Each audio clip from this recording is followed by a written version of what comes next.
You're not quite the swordsman.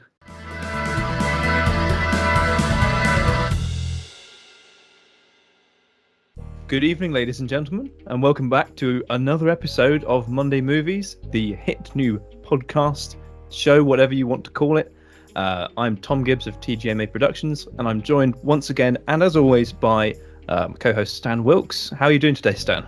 I'm good, Gibbsy. Great to be here. We're talking about Kenneth, a very underrated movie that is actually free to watch on YouTube, and it's a film that I'm surprised you liked. You told me off air that you really liked it.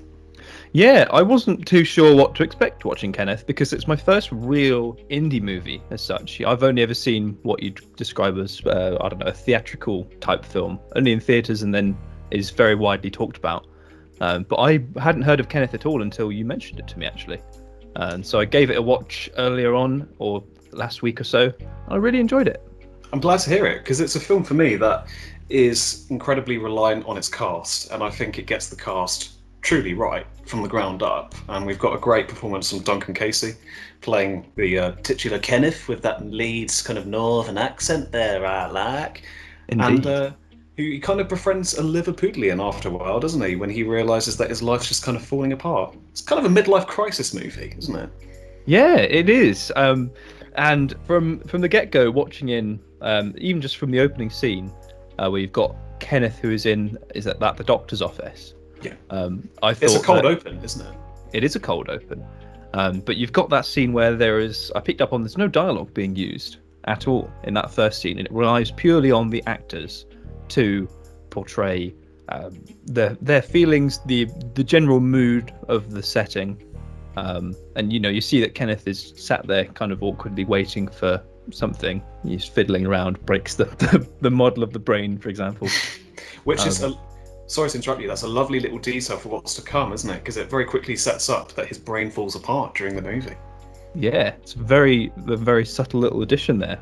Thinking about it, actually, yeah, I like that.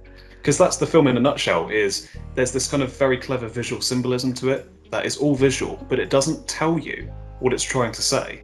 It just expresses it visually, and I find that really powerful. Because there's another scene at the end as well, when he obviously is leaving on the boat with his girlfriend, isn't he?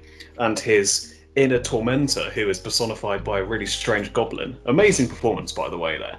He is left on the island, and Kenneth is literally swimming away from that problem.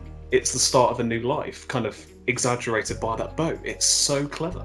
Yeah, there's a as you said, there's a physical and there's sort of a mental understanding of that, because not only is he physically separated from his subconscious at the time, but you've also had the scene where Kenneth and Kim have recently started to rekindle, and the two of them being away is another sort of a mental representation of that in a way. I agree with you, and you spoke about mental there. It is a wonderful portrayal of mental health, isn't it? In a way that isn't kind of exploitative at all. It's actually quite heartbreaking in seeing what can happen to a person when you really do suffer with your inner demons, your own conscience, your own morality. It really is a struggle in itself. And what I think makes Kenneth work so well is there is something inherently present in that character that we can all relate to. Whether it's it may not be the exact same setting as Kenneth, where he befriends a homeless man, goes on a drunken spree, like with the car stealing and just sat with the wreckage in a field drinking beer with him. That I thought was little green penis on the car park as well. Yeah, just those slight moments of just rogueness or recklessness, as it were. But I really enjoyed those moments, because they, especially with the scenes with Peter, the homeless man, for what's quite a serious film, or at least from what I got, he provides a couple of little light-hearted moments that you just sort of chuckle to when you hear them for the first time. Certainly happened with me, at least. It's a great character, and he kind of comes from happenstance, doesn't he? He's just in the right place at the right time. And I think where the film really shines is when Kenneth is obviously battling his inner demon, his inner goblin, in that moment. And Peter is there just kind of wondering who he's talking to. And I believe this film was obviously clearly made on such a low budget that they didn't have an awful lot of time to film. And I think what would have made the film even better is if you saw that internal struggle being purely internal, so other people would witness it and just see him basically as a crazy person. That's where the film could have been even stronger. Yeah. Because that character follows him everywhere, and he's introduced in one of the strangest David Cronenbergian openings I've ever seen, where he physically crawls out of the ear, and it's it's a quality piece of practical effects. The visual effects of his brain enlarging and the sounds that we used really made me cringe quite hard when I watched it for the first time. You see his head start to swell, and you think, oh god, is his brain gonna explode? But then you see a tiny little eye in the side of his ear. You think, is he gonna crawl out of there? And he does. But I just thought, what a horrific thing to have to go through. And obviously, when he goes to his parents' house, which is quite funny, and at that point, Peter and the Goblin are following him as well. It's a strange movie, isn't it? A very strange movie where, in some sense, not an awful lot happens, but at the same time, a lot happens. It is a very strange movie. You're correct. Sometimes in bigger movies, you can predict almost what's going to happen. But with Kenneth, I had no real idea as to where the story was going to go. But I really like that, because then what was to come almost caught me off guard. It all really culminates for me in the final third, when Kenneth is just about to commit suicide off the bridge. And I think it's the execution of the shots and it's Duncan Casey's performance that really sells it, because it might be exploitative to some, but it just about works as a really powerful scene without making fun of mental health. It just about gets it right, because you know that this is such a horrible thing to be suffering from, and I think you can see that in Duncan Casey's performance from start to finish. It's the best thing about the movie. Yeah, as you said, where he's got that scene where he's jumping into the lake, and I thought at the time, he's either going to realize on the ledge, think, no, what, this isn't wrong, this is wrong, and almost not do it. But then when he actually jumps in, I think, oh god, has he just fallen victim to his own subconscious? I thought that would have been a really dark way for the film to end, but I'm always glad in a way that it didn't turn out like that. Did you notice as well? Sorry to interrupt, Kizzy. Did you notice as well that the shot of Kenneth falling into the river, that was all done in a swimming pool? No, actually, I didn't. It's completely seamless. You wouldn't ever think they shot that in a swimming pool. It's very well done. I think they must have added something to the water as well, where it makes it look and feel like lake water. That's got that kind of murkiness and that.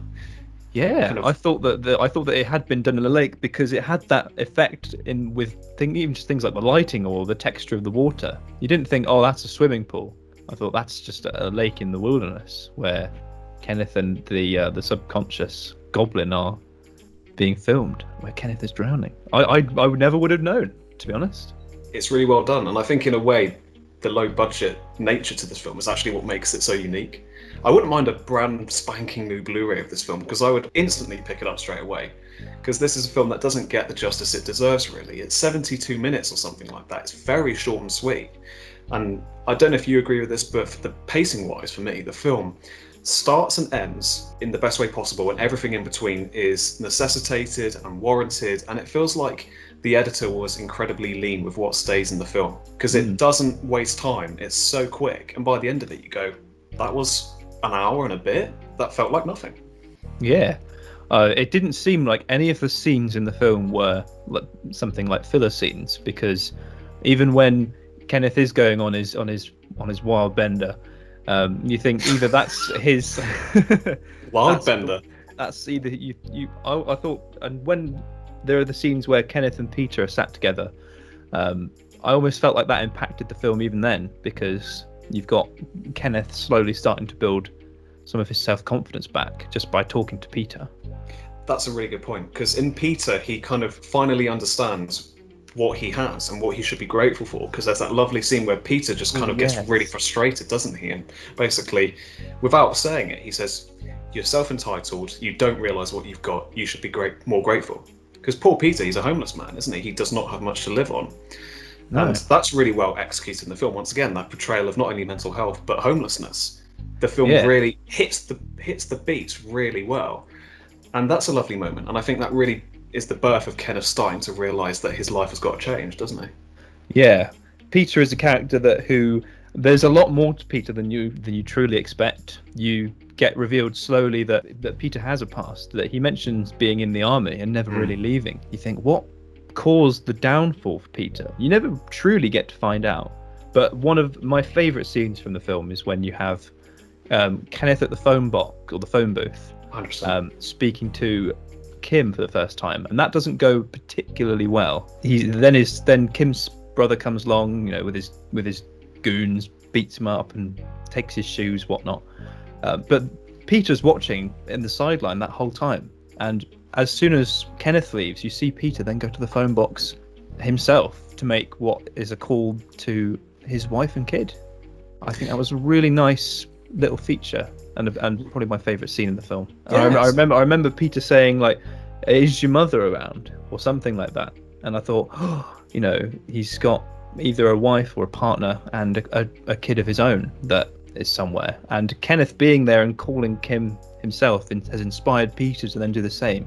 It's really beautiful. Very well said. And I think Kim, once again, it's kind of an ensemble cast in that everyone has their own little character to play, and it's kind of wonderfully done. And Kim is another character who just kind of, her character arc comes together really well and comes to appreciate that, because she doesn't fully understand what Kenneth is going through, really, and that's kind of Kenneth's fault for not being vocal enough. But then once again, the problem with mental health is it's not easy to suddenly say how you're feeling, is it?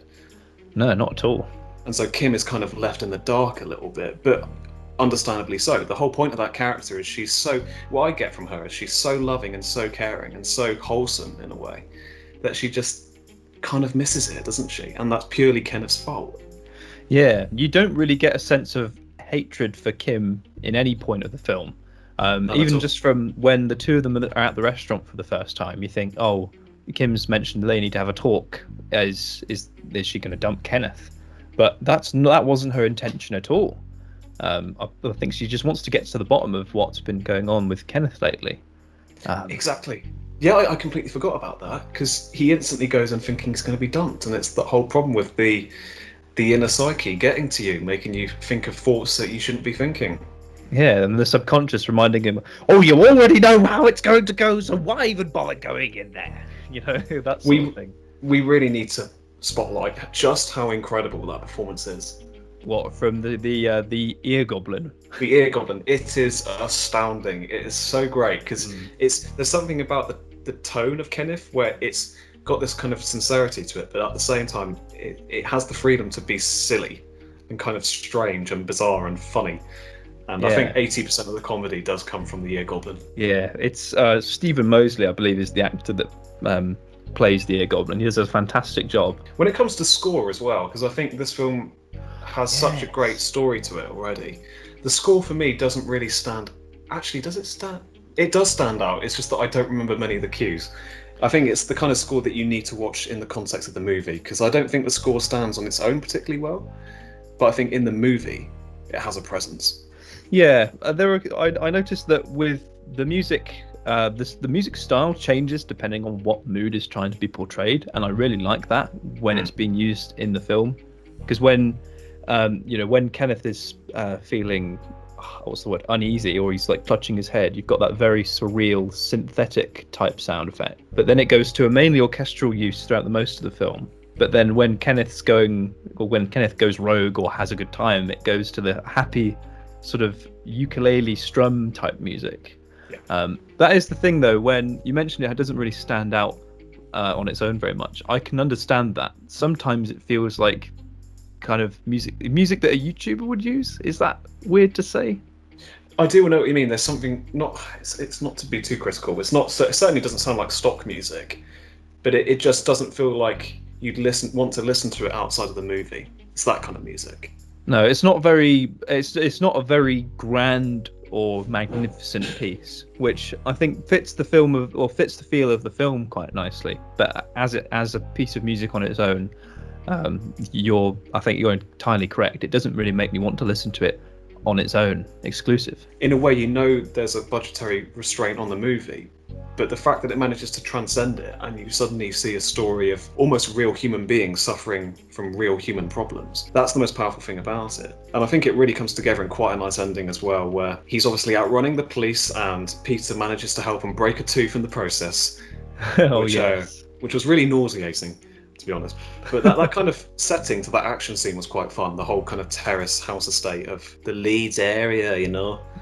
Yeah, it throughout the whole film, I feel like with Kingsman a few episodes ago, it captured the UK lifestyle and culture really well. It does help, of course, that it was filmed in a UK city. But even when Kim's brother pulls up in like his little hatchback or whatever with 3 of his chums, you think, oh, they, you know, from the way that they're acting and they're presenting themselves, you think, oh, this reminds me of almost everyone can relate in some way that lives in the UK. To, you know, oh, you've probably seen one of those before. There's a lovely moment as well when Kim and Kenneth are basically sat in the woods, aren't they, just before they've got to outrun the police again to get on the boat. And they're just kind of sat there talking to each other, realising that, you know, actions have consequences and nothing's going to be the same. They're going to have to deal with this, but they learn to deal with it together. And in a strange way, it feels like you're watching a real couple just talk about everyday problems. It's really fascinating. The camera's just kind of there documenting this moment in their lives, and it's really interestingly done. Yeah, that scene felt very natural. You've got the 2 of them just sat there, as you say, discussing how to move forward. We reveal at that time that Kim is pregnant, which was it was a very shocking reveal for me. You know, to hear it from Kim's brother. You're the twat that got her pregnant, you know, or something like that. Just kind of passively in a way when Kenneth is being beaten up, but you see, of course, the look on Kenneth's face at the time. You think, well, this changes almost everything. I have to make things right in a way. Yeah, he has to take responsibility. He has to grow up. He has to move past his problems, and that's kind of the powerful message of the film. Is it ends on a very inspiring note, which is no matter how hard life gets, no matter how much life hits you down, there's always a way out.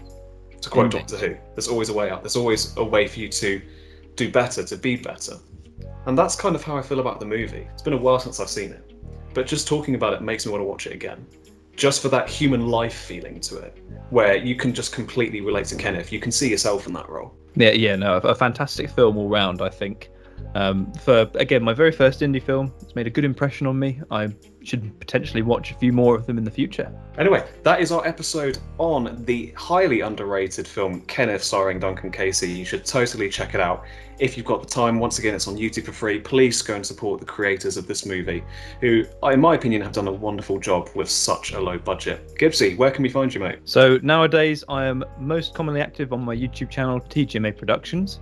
I'll also be uploading this episode of Monday Movies to there, along with all the other ones. I mainly do music and audio-based work. Stan, what have you got on your YouTube channel?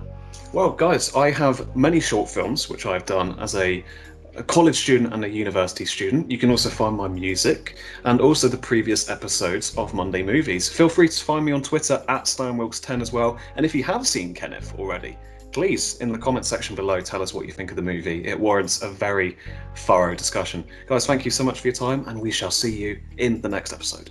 Indeed. Take care, everybody.